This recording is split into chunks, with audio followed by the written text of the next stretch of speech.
Hey everybody, Mega Roy 31 back here for FSi DFS. I'm going to be breaking down the early slate for Wednesday, 420. We have 5 games. Sorry I didn't get this out earlier. Just in the Northeast, we had about 15 inches of wet snow yesterday. Took down power line, internet everywhere, but I think we're back up and ready to go. So we'll bang this one out and then check back our channel about a couple hours and we'll have the main slate preview. No weather concerns for this one, which is kind of nice. Just a few pitching concerns. So quickly blow through these games. I'll go game by game here since there's only 5 of them, and then we'll give you a couple lineups to start your day, and you can plug them in and fill in the missing pieces, and we'll be good to go. So first game up is Pittsburgh at Milwaukee. It's at Milwaukee. Brandon Woodruff and Mitch Keller. I don't know.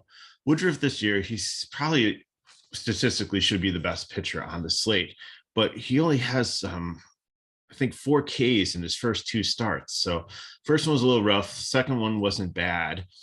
So his spring training wasn't great either. So I don't know. Milwaukee's got a good bullpen. So it seems like he has a short leash. It is Pittsburgh, but Pittsburgh has a 24% K rate. So that's decent, but they're actually middle of the road for like hitting, on base percentage, runs, things like that. So this Pittsburgh team isn't atrocious as bad as like Cincinnati is.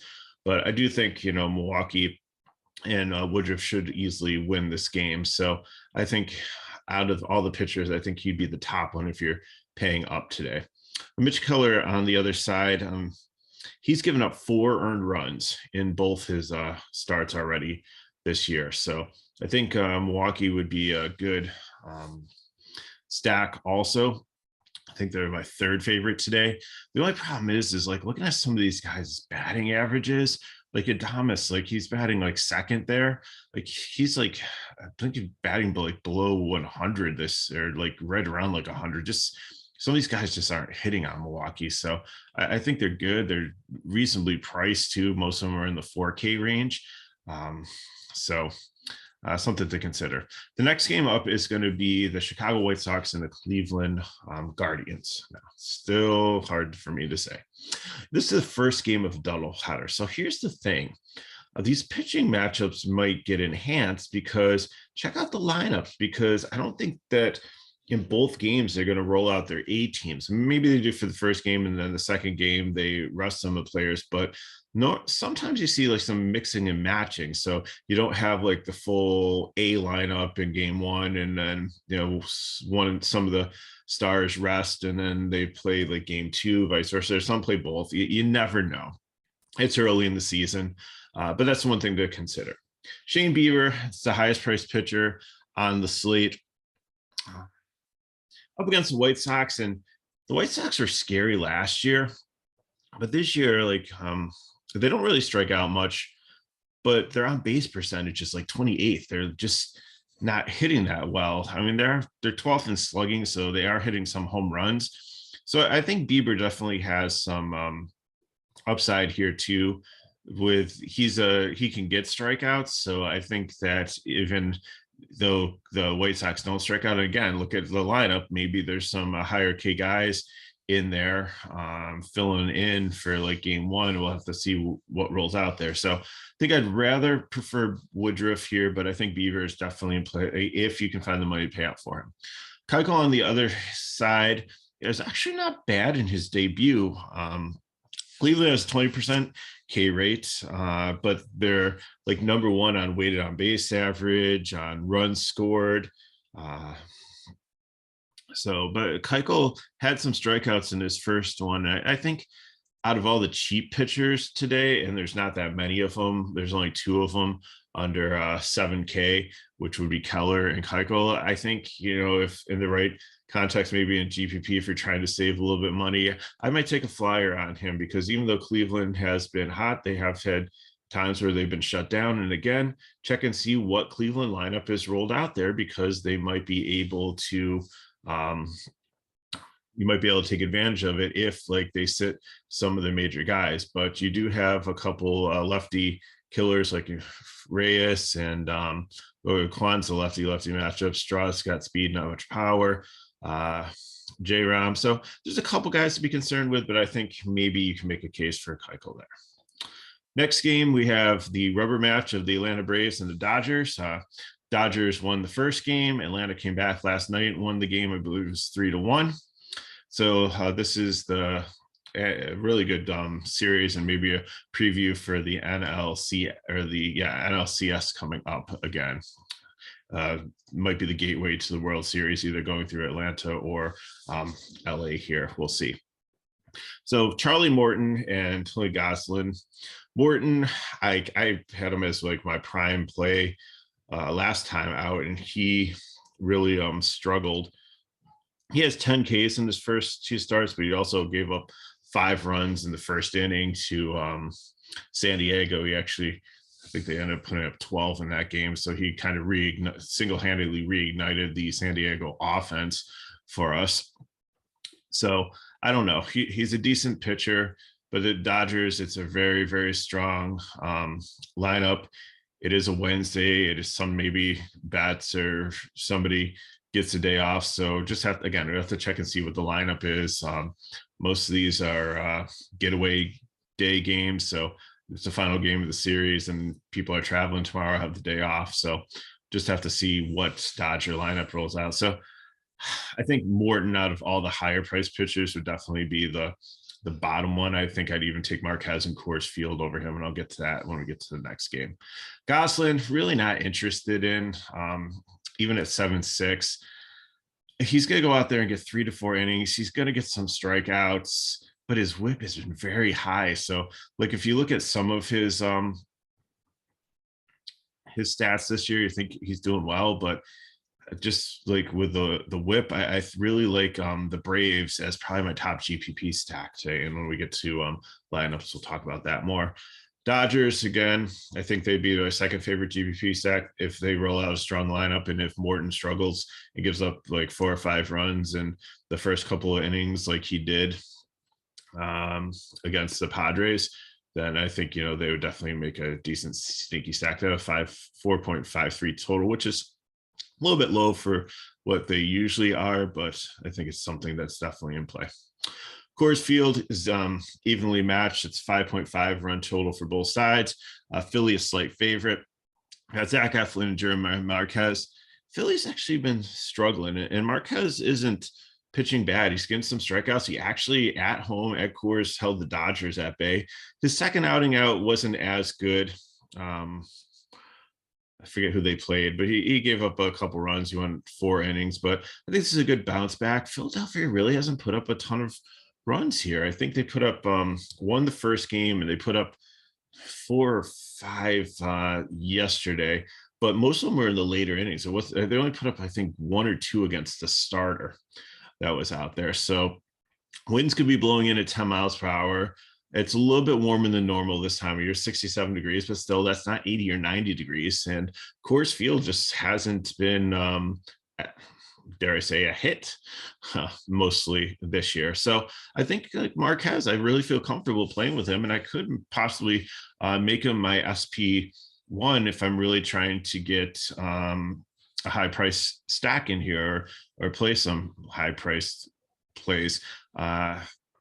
Even in cash, I think it's not out of the question. You probably want Woodruff or Beaver if you can get up to them. But I think Marquez, I'm not going to say he's safe, but I think he's viable there. But in GPP, I think definitely might be a starting point for me. Eflin on the other side, not really interested in. He got beat up by a Miami team last time out.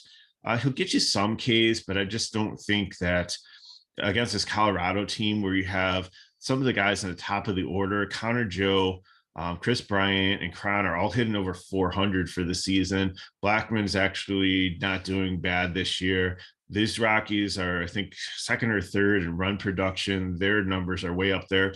And it's not just because of Coors Field. They're actually hitting pretty well this year. So I think they'd be my second favorite stack today when we get to batters.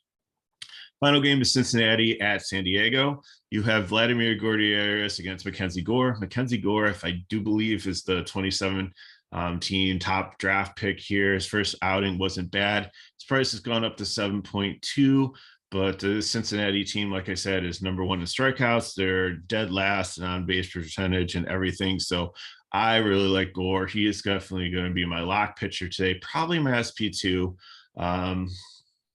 And then I'll just have to figure out who my SP1 is. But I think he's definitely my lock for SP2 against this Cincinnati team. They only have a 3.53 implied run total, winds blowing across the field or in at 10 miles per hour. And Cincinnati just isn't hitting. So, I mean, they would be your number one, like leverage or cheap stack today in the GPP Cincinnati. But I think, just put it in $1. And if you lose the dollar, which you probably will at this point, they're just not doing well. They lost a lot, and I think they're in a rebuilding mode. And you'll probably see maybe some of these other pieces like sold off or traded by the trade deadline, bring up some prospects and start over again for 23 and 24. So really like Mackenzie Gore here. Gutierrez on the other side.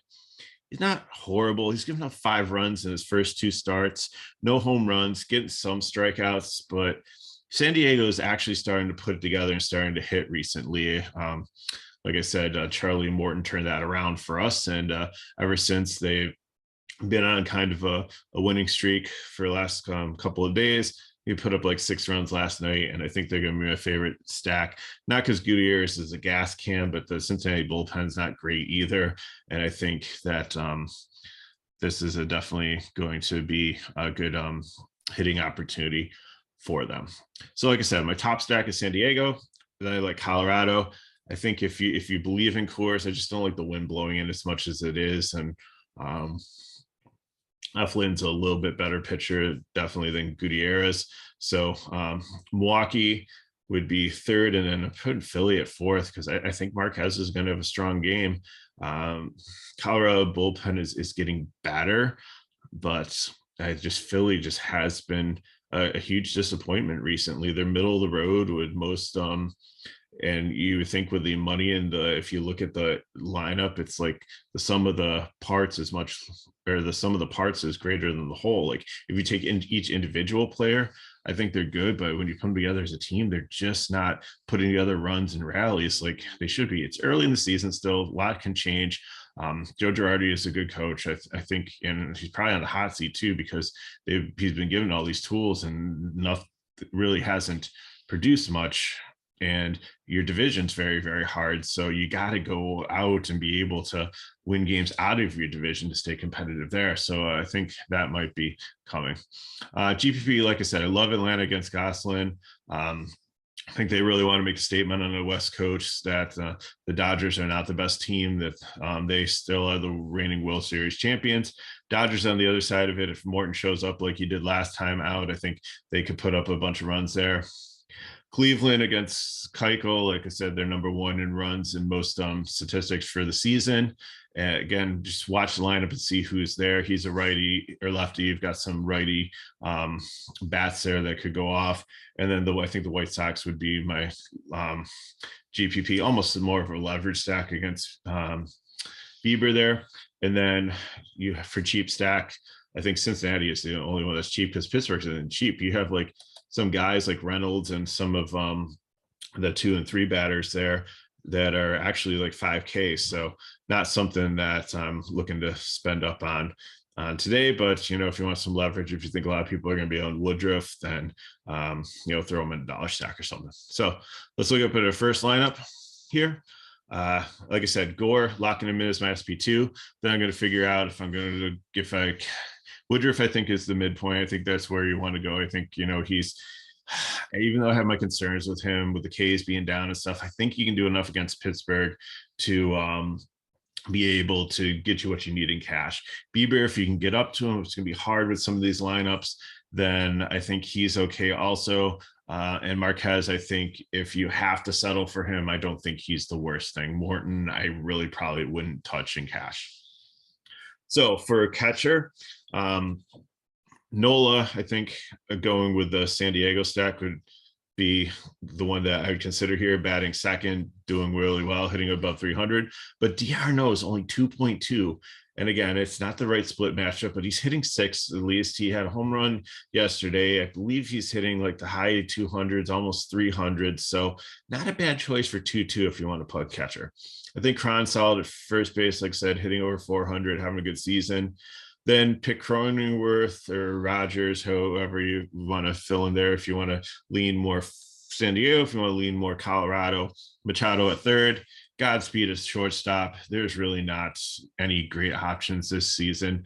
I mean, if you want to pay up for like Anderson or for Turner, I get it. But like I said, Adames, I think is going to be a very popular one with Milwaukee's total. Like he's hitting under like 100 this year, like just right around, it's under 200. It's definitely not good. So not one that I really want to look at there.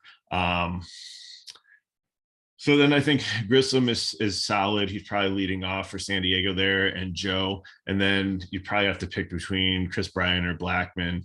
Blackman has the split advantage. Chris Bryant's been hotter this season. So see what works out for you there for line up and go from there. Then for like GPP, like I said, I'm going to try Dallas Keuchel there. I think he's got some K upside. Again, I'm hoping that some of these Cleveland guys, they rest in the first game and save them for the second game. At catcher, again, I'm going with a Braves stack here. So you can go for a stud if you want to take like JT Realmuto, if you think Philly can hit there, or take, Barnes or from the Dodgers or somebody pay up there, then I'm fine with that. But DiArno, like he fits into the stack. So at 2.2, that's good. So I'm going Olsen, Albies, Riley. If people are going to stack the Braves 1 through 5, you really don't want to do that because Rosario is definitely hitting under 100. I know he has a splits advantage. He's just been such a disappointment that I'm out on him. I'd rather take Swanson. He's only 2.5, and maybe even your cash line might not be a bad guy as a punt. Because like I said, I think I really like this matchup against Goslin for the Braves. So at 2.5, so he's not a bad punt there. And then Ozuna, and then that gives you, even if you play Beaver, it still gives you about 5K for the outfield spots. So if you wanted to go Bats, or if you wanted to go like Harper and Castellanos, if you think Philly's going to hit, if you want to throw Yelich in there, it gives you, if you want Franmil, if you're not want to play Keuchel, or if you just want to take a one-off and think that, maybe Reyes hits a home run, but Keuchel gets a ton of strikeouts, and if that's the only run he gives up, then you're fine with it. If you want to play, Luis Roberts there from the White Sox as a one-off against Bieber, or I think Reynolds as an outfielder, I think that you've got a lot of good options there. So that will wrap up the early breakdown, and said pay attention to our channel because we will have the late slate coming up. So good luck in the early games. If you have any questions, put them in the comments below. Hit me up at Twitter at Megalore31. If you want more information on FSi DFS, then go to the information or the description of this video, and all the links to our Discord and our site are there. So good luck today, and we'll see you next time.